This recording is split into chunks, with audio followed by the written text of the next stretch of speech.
Did you know that you do not have to cut out carbohydrates to fix your blood sugar? In fact, the fastest way to fix your blood sugars is actually more about adding foods, not eliminating entire food groups like carbs. And I've seen it firsthand. I have hundreds and hundreds of patients who've turned their numbers around in just days by adding these foods to their regimen. And not just temporarily, they're still able to keep their sugars low without medications for months and even years. So in this video, I'm going to show you how to use each of these 10 foods to fully optimize your biochemistry and reverse insulin resistance on a cellular level, so you can bring down your sugars quickly and naturally, and most importantly, sustainably. Before I get into the first one, do me a quick favor. If you want more videos that explain the why behind your body, instead of just handing you a pill, hit subscribe, give this a like, and leave me a comment telling me what your morning fasting number was this week. I read them, and the age and numbers of this audience genuinely shape what I cover next. So, let's get into it. Here is what almost no one explains to you in a 12-minute office visit. High blood sugar almost always starts upstream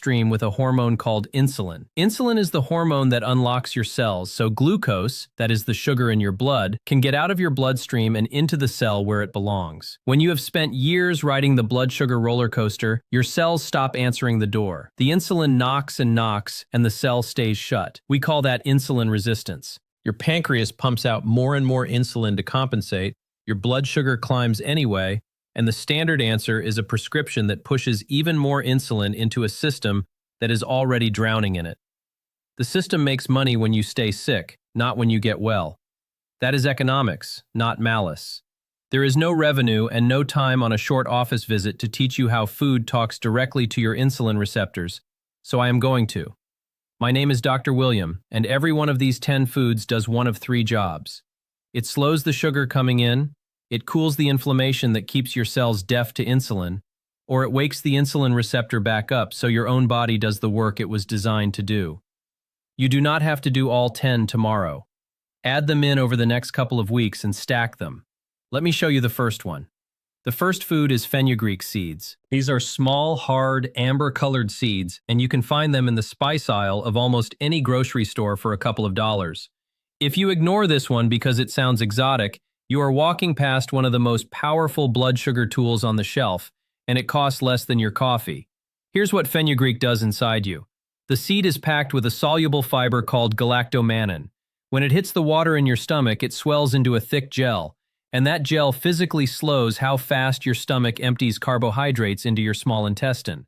Slower emptying means the sugar trickles into your blood instead of flooding it. No flood, no giant spike, no panic dump of insulin.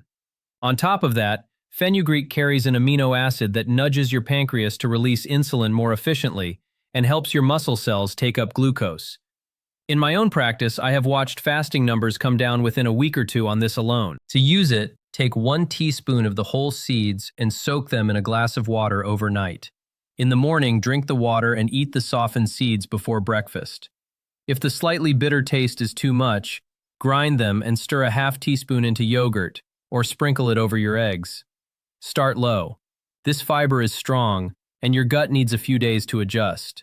Number 2 is cinnamon, and you almost certainly already have it in your cupboard, but the kind you have matters, and most people grab the wrong one. The common grocery cinnamon is cassia, and it carries a compound called coumarin that is hard on the liver in large daily doses. The one you want is Ceylon cinnamon, sometimes labeled true cinnamon. It is milder, it is safer to take every day, and it is the one I tell my own patients to buy. What makes cinnamon work is a group of polyphenols. Those are natural plant compounds that behave almost like insulin themselves. They help your insulin receptors grip glucose more tightly, and they slow your stomach from emptying too fast after a meal. The effect is real, and it is measurable. Research out of the Human Nutrition Program at the USDA found that under half a teaspoon a day meaningfully lowered fasting glucose in adults with type 2 diabetes. If you skip this one, you are leaving an easy win sitting in your spice rack. Use about 1/4 to a half teaspoon of Ceylon cinnamon a day. Stirred into your oatmeal, your coffee, or smoothie. The trick is to pair it with a carbohydrate meal because that is exactly when you want your receptors gripping harder and your stomach slowing down. Third on the list is broccoli sprouts, and I you to pay close attention here because this one is the most underused food in this entire video. Not full broccoli, the little 3-day-old sprouts. Ignore the distinction and you miss almost all the benefit. Broccoli sprouts are loaded with a compound called sulforaphane, and the sprouts contain somewhere between 50 and 100 times more of it than a head of mature broccoli. Sulforaphane does something none of the other foods on this list do quite as directly. It goes to your liver and quiets down the overnight glucose factory. Your liver makes sugar while you sleep, and in insulin resistance, it makes far too much, which is why so many of you wake up with a high fasting number you cannot explain. A 2017 study from Lund University in Sweden gave concentrated sulforaphane to people with type 2 diabetes and brought their fasting blood sugar down measurably, with the strongest effect in exactly the people whose sugar was hardest to control. You can grow broccoli sprouts on your own counter in a jar for pennies, or buy them in the produce section. A small handful, a quarter cup, on a salad or sandwich most days is plenty. Do not cook them hard because high heat destroys the active compound. Eat them raw or barely wilted. So far, every food has done the same quiet work, slowing the sugar down or waking the receptor up, and we are only 3 in. The next 4 are the ones that change the meals you are already eating. If a friend or someone in your family is fighting their numbers too, send them this video because this is the stuff no one sat them down and explained. Anyway, number 4 is the avocado. Most people think of it as a fat to avoid because of the calories, and that fear is costing them. The fat in an avocado is monounsaturated fat, the same family as olive oil, and it is one of the most blood sugar-friendly things you can put on a plate. The reason is simple. That healthy fat and the fiber inside an avocado slow your entire meal down. When you add half an avocado to a plate of rice or toast, you are not removing the carbohydrate, you are putting a brake on how fast it turns into blood sugar. The glucose climbs gently instead of spiking. Over time, monounsaturated fat has also been shown to improve insulin sensitivity, meaning your cells answer that insulin knock a little faster. In my experience, this is the easiest food on the list to make a habit, because it makes the meal more filling, and you stop reaching for a snack an hour later. Half an avocado a day is a sensible amount. Put it on your eggs in the morning, mash it onto whole grain toast, or add it to a salad that already has a starch in it. Anywhere you have a carbohydrate, an avocado softens the blow. 5th is chia seeds. These are tiny gray and black seeds and they punch far above their size. If you have ever seen chia sit in liquid and turn into a pudding, you have already seen exactly how it works in your gut. Chia is one of the richest sources of soluble fiber you can buy. When it meets the water in your stomach, it forms that same thick gel we talked about with fenugreek. And that gel wraps around the carbohydrates in your meal and slows their absorption to a crawl. The sugar releases slowly and steadily, so you avoid the spike and the crash that leaves you shaky and hungry an hour later. Chia also carries a plant-based omega-3 fat that helps calm the low-grade inflammation sitting underneath insulin resistance. Cool the inflammation and the cells start listening to insulin again. 1 to 2 tablespoons a day does the job. Stir it into yogurt, drop it in a glass of water with a squeeze of lemon, or blend it into a smoothie. Give it 10 minutes to gel before you drink it, and drink plenty of water alongside, because all that fiber needs liquid to move. Number 6 is fatty fish, and I mean salmon and mackerel specifically. This one does not work by slowing your meal down. It works on the deeper problem, the reason your cells went deaf to insulin in the first place. Insulin resistance is driven in large part by chronic inflammation. When your body is quietly inflamed year after year, that inflammation physically interferes with the insulin signal at the surface of the cell. Salmon and mackerel are loaded with 2 omega-3 fats, EPA and DHA, and these are among the most powerful natural anti-inflammatory compounds we know of. They lower the inflammatory signals, the cell membrane gets healthier, and the insulin receptor starts working the way it is supposed to. In my 15 years of practice, the patients who eat fatty fish twice a week consistently have calmer, more stable numbers, and better blood pressure to go with it. Aim for 2 servings a week, about the size of your palm each. Wild salmon, mackerel, sardines, and herring are all excellent. Bake it, grill it, or buy it canned if that is easier on your budget. Canned mackerel and sardines are some of the cheapest, most powerful foods in this entire video. 7th on the list is walnuts. Of all the nuts, this is the one I point my patients toward first because of what it does for the lining of your blood vessels and for your insulin at the same time. Walnuts are rich in polyunsaturated fat and the same plant omega-3 found in chia. That fat improves the function of your endothelium, the thin lining inside your blood vessels, which is one of the first things high blood sugar damages. At the same time, the fat, fiber, and protein in walnuts blunt the rise in blood sugar after a meal and have been shown to lower fasting insulin, which is the number underneath your blood sugar that tells you how hard your pancreas is straining. Eat a small handful as a snack instead of crackers or a cookie, and you have taken a sugar spike and turned it into a flat line. A small handful is about a quarter cup or 7 to 10 whole walnuts. Keep them raw or dry roasted, not the candied or honey-coated kind. Use them to replace a processed snack, not to add on top of one. Number 8 is eggs. Whole eggs, yolk included.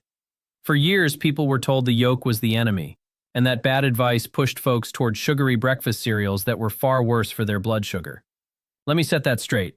A whole egg is almost pure protein and fat with virtually no carbohydrate, which means on its own it barely moves your blood sugar at all.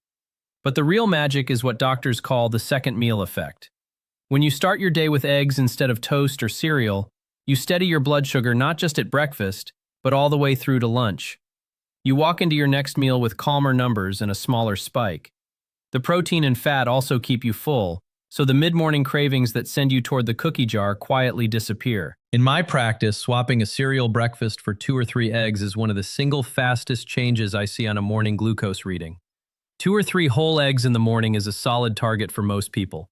Scramble them, boil them ahead for the week, or fold in some spinach. Put that avocado from earlier right on top, and you have built a near-perfect blood sugar breakfast. Number 9 is apple cider vinegar. And this is the one with the fastest visible effect on a glucose meter of anything on this list. If you have a meter at home, you can watch this one work tonight. The active ingredient is acetic acid. It does 2 things at once. It slows your stomach from emptying, so the carbohydrates in your meal arrive in your bloodstream gradually, and it helps your muscles pull glucose out of your blood and use it for fuel. The research here is strong. Work led by Dr. Carol Johnston at Arizona State University found that a tablespoon of vinegar before a carbohydrate meal lowered the after-meal blood sugar spike by roughly 20% in people with insulin resistance. That is a drug-sized effect from something that costs a few dollars a bottle. Take 1 tablespoon, and this matters, dilute it in a full glass of water 10 to 15 minutes before a meal that has carbohydrates in it. Always dilute it. Never drink it straight because the acid is hard on tooth enamel and the throat. And if you take any medication for blood sugar already, talk to your doctor first, because vinegar plus that medication can push your sugar down faster than you expect. The 10th food is lentils, and this one proves the whole point of this video. Lentils are a carbohydrate, and they will lower your blood sugar. Here is how that works. Lentils are built from a slow carbohydrate called resistant starch, wrapped in soluble fiber and a healthy dose of plant protein. That combination means the glucose inside the lentil is released into your blood slowly and steadily over hours instead of all at once. They actually carry the second meal effect too. So, a bowl of lentil soup at lunch gives you steadier sugar into the evening. Clinically, swapping white rice or white potato for lentils a few times a week is one of the most reliable ways I know to bring down an A1C, which is your 3-month average blood sugar. Aim for a half a cup to a cup of cooked lentils a few times a week.